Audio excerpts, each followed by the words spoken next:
5G YouTube चेनेलाव आरो फिन खेबसेबाव बरायफिनबाय। दिनैनि गोदान भिडिअआनो जाहैबाय अरुणोदय स्किमनि मोनसे बिग गोनांथार आपडेट लानानै फैदों। बे आपडेटआनो जाहैबाय अरुणोदय स्किमनि रां हाबनाया एबारो मानि थाखाय लेट जादों, अरुणोदय स्किमा दंना गैला, बेफोरबायदि गोबां मानसिफोरा कमेन्ट बानायदों। आं नोंथांमोननो बेनि मोस्ट इम्पर्टेन्ट आपडेट लानानै फैदों। बे अरुणोदय स्किमा एबारो मानि थाखाय बेंक एकाउन्टआव हाबनाया लेट जादों बेनि आपडेटखौ जोङो नायगोन। नोंथाङा अरुणोदय स्किमनि रांखौ माब्ला मोननो हागोन आरो मोनगोन ना मोनला, लोगोसे जोङो गोदानै जानो लागा आसामनि बिग स्किम अरुणोदय स्किम 3.0 नि आपडेटखौ नायगोन। नोंथाङा बे अरुणोदय 3.0 आव माबायदि नोंथाङा इलिजिबल जागोन, मा नोंथांनियाव डकुमेन्ट थानांगोन, लोगोसे नोंथाङा बे स्किमखौ माब्लानिफ्राय एप्लाइ बानायनो हागोन, जोङो बेफोरनि A to Z आपडेटखौ दिनैनि नैबे भिडिअनि गेजेराव नायगोन। नोंथाङा भिडिअखौ जोबजासे नायलांबाय थाबानो जाबाय आरो बेफोरबायदिनो गोदान आपडेट, डिटेल स्किम, डिजिटेल खौरां मिथिबाय थानो थाखाय नोंथाङा चेनेलाव गोदानबा चेनेलखौ साबस्क्राइब खालामबानो जाबाय।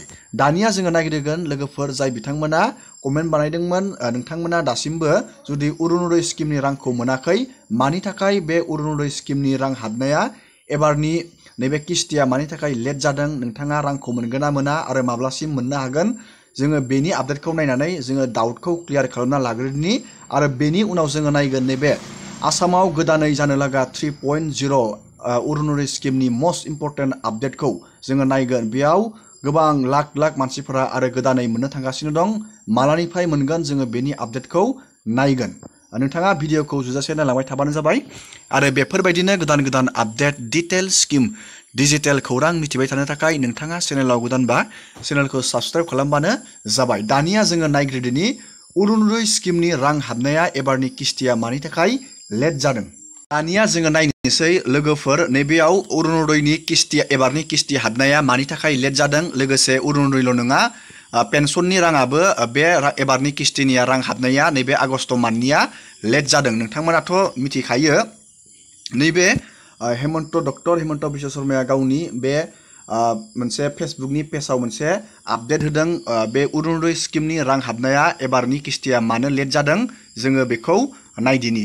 नोंथांमोना मिथिखायो अरुणोदय स्किमनि रांखौ मास जोबनायनि नोंथांमोननो 10 निफ्राय नोंथांमोननो 11 नि गेजेराव रां होयो। नोंथांमोनाथ' मिथिखायो एबारनि नैबे दिना नोंथांमोना नैबेयाव नुनो मोनदों, बे 10 दिनखालि, नैबे 10 दिनखालि नोंथांमोना नैबेयाव सेटारडे, बेखालि सनिबार गोलैदों आरो 11 दिनखालि बेयाव नैबे सानडे गोलैदों। नोंथांमोना मिथिखाबाय बेयाव सनिबार आरो रबिबार मेन प्रब्लेमा एबारनि फैसा सोनायनि दिनखालि सनिबार आरो रबिबार बे दिनखालि गोलैनायनि थाखाय नोंथांमोननो फैसा सोनायनि नैबे डेटखौ सानसे बेयाव आवगायना होदों। नैबेयाव नोंथांमोना 12, नैबेयाव नुनो मोनदों नोंथाङा 12 आगस्टआव नोंथांमोननो बे अरुणोदय स्किमनि रांखौ हरनाय जाबाय होननानै नैबेयाव बुंदों। नोंथांमोना नैबे DBT सिस्टेमनि जोहै बे रांखौ मोनो। नैबे सनिबार आरो रबिबार गोलैनायनि थाखायनो बे फैसा सोनायनि डेटखौ सानसे आगबारायदो। नैबेयाव 12 आगस्ट खालि नोंथांमोननो रांखौ सोगोन बेनि बाथ्रा बुंदों। नोंथांमोना दालागि मोनबाय जानो हागौ। जाय बिथांमोना मोनबाय नोंथांमोना कमेन्ट बक्सआव कमेन्ट बानायबानो जाबाय आरो नोंथांमोना मोनाखैब्लाबो जिंगा सिनाङा, रांखौ मोनगोन, रांखौ सोबाय थागोन।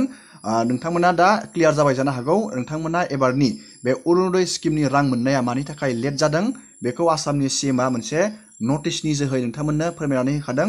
नोंथांमोना बेयाव नायना लाबानो जाबाय। दानिया जोङो नायदिनि बिग नैबे अरुणोदय स्किमनि गोदानै जानो लागा 3.0 नि मोस्ट इम्पर्टेन्ट आपडेटखौ जोङो दानिया नायदिनि। जाय बिथांमोना दासिमबो आसामनि बे मोस्ट इम्पर्टेन्ट बिग स्किमनि बे अरुणोदय स्किमनि रांखौ मोनाखै, नोंथांमोना थाबैनो मोननो थांगासिनो दं। मानो होनोब्ला आसामनि केबिनेटआव दाख्लैबावैनो बे जुलाइ 31आवनो बेनि बिग मोनसे नटिसखौ फोसावखाबायमोन। अरुणोदय 3.0 आसामाव गोदानै जानो लागा 3.0 नि आपडेटखौ होखाबायमोन। नोंथाङा दानिया बेयाव माब्लानिफ्राय एप्लाइ खालामनो हागोन, जोङो बेनि आपडेटखौ नायगोन आरो आसामाव बेसेबां जन मानसिया बे गोदानै जानो लागा 3.0 नि बे अरुणोदय स्किमनि रांखौ मोनगोन, जोङो बेनि आपडेटखौ नायदिनसै। नोंथांमोना नैबेयाव नायबानो जाबाय। नैबेयाव लिरनानै होखादों आसामाव अल आसाम। नोंथांमोना नैबे मोनसे आपडेट खोथाहरनि आं नोंथांमोननो 20 लाख बेयाव गोदानै बे 3.0 आव आसामाव मोननो थांगासिनो दं। अल आसामाव 20 लाख मानसिफोरा बे गोदानै जानो लागा अरुणोदय 3.0 नि रांखौ नोंथांमोना मोननो हागोन मास मोनफ्रोमबो नोंथांमोना 10 आरो 11 नि गेजेराव नोंथांमोना 1250 रांखौ नोंथांनि बेंक एकाउन्टआव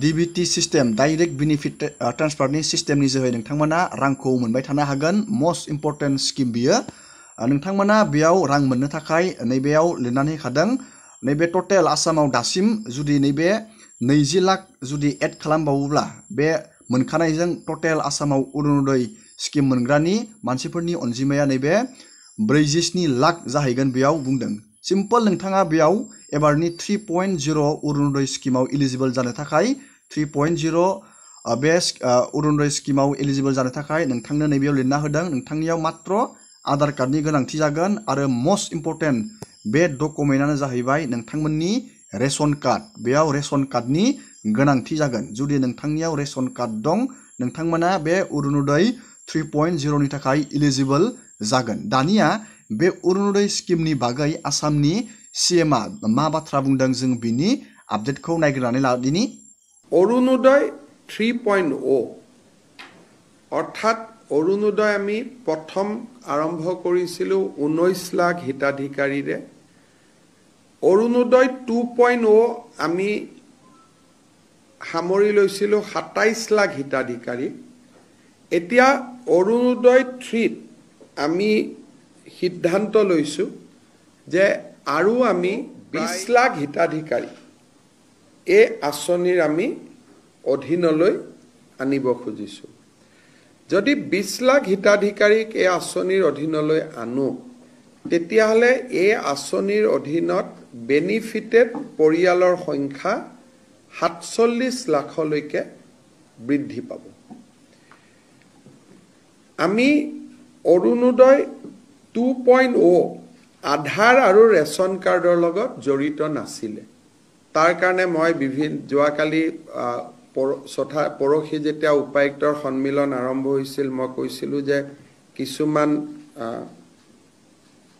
অৰুণোদয় হিতাধিকাৰী অবাঞ্ছিত লোকৰ হাতলৈকেও যোৱাৰ কিছু তথ্য আমাৰ হাতলৈ নিৰ্বাচনৰ সময়ত আহিছিল সেইকাৰণে এইবাৰ আমি সিদ্ধান্ত কৰিছো যে অৰুণোদয় আঁচনিটো পাবৰ কাৰণে ৰেশন কাৰ্ড থাকিবই লাগিব আৰু যদি ৰেশন কাৰ্ড কাবাৰ থাকে তেতিয়ালে তাৰ আধাৰো থাকিব লাগিব অৰ্থাৎ Orunodoi will be link with Aadhaar and ration card সেইকাৰণে বৰ্তমানলৈকে পাই থকা অৰুণোদয় হিতাধিকাৰী আৰু নতুনকৈ 20 লাখ যি হিতাধিকাৰী হ'ব তাৰ কাৰণে এটা নতুন নিৰ্বাচনী প্ৰক্ৰিয়া এটা আৰম্ভ হ'ব অৱশ্যে যেতিয়ালৈকে নতুন বেনিফিচিয়াৰী নিৰ্বাচন নহয় তেতিয়ালৈকে পুৰণা সকলে অৰুণোদয় পাই থাকিব কিন্তু যেতিয়া নতুন হিতাধিকাৰী হ'ব বৰ্তমানে পাই থকা সকলোৱে নাপাবও পাৰে যদি তেওঁলোকৰ ৰেশন কাৰ্ড নাই বা তেওঁলোকৰ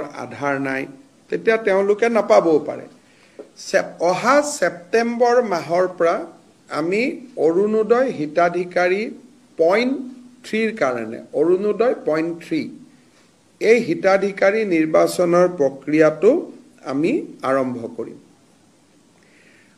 আৰু এই কামটো যাতে খুব সুষমভাৱে কাৰণ অৰুণোদয় হিতাধিকাৰী পাই ডাবল হৈ যাব আজিতকৈ দুগুণ হৈ যাব আজি 27 লাখ আছে তেতিয়া প্ৰায় 47 লাখ হ'ব ডাবল নহব অকনমান ডাবলতকৈ কম হ'ব গতিকে এইবাৰ যাতে অৰুণোদয় প্ৰত্যেকটো ৰেশন কাৰ্ড থকা পৰিয়াল প্ৰত্যেকটো হয়তো নহব 80% হ'ব ৰেশন কাৰ্ড প্ৰায় 55 লাখৰ আছে আমাৰ অৰুণোদয় 47 লাখ কিন্তু যেহেতু অৰুণোদয়ত ক্ৰাইটেৰিয়া আছে 4খন গাড়ী থাকিলে নাপায় মন্ত্ৰী এমএলএ পৰিয়ালে নাপায় পঞ্চায়তৰ পৰিয়ালে নাপায় সেইকাৰণে আমি ভাবিছো যে 47 lakh will be a sufficient number যোগ্যজনক দিবৰ কাৰণে আৰু তাৰ গুটে নিৰ্বাচনৰ প্ৰক্ৰিয়াটো আমি সেপ্টেম্বৰ মাহৰ পৰা আৰম্ভ কৰিম या नोंथाङा इसिबालबो बुजिबाय जानो हागौ 3.0 बे सेप्टेम्बर माननिफ्राय बेनि एप्लाइनि स्टार्टआ जागोन बेनि माबाफोर आपडेट फैयोब्ला आं नोंथांमोननो भिडिअनि जोहै A to Z फोरमायना होगोन।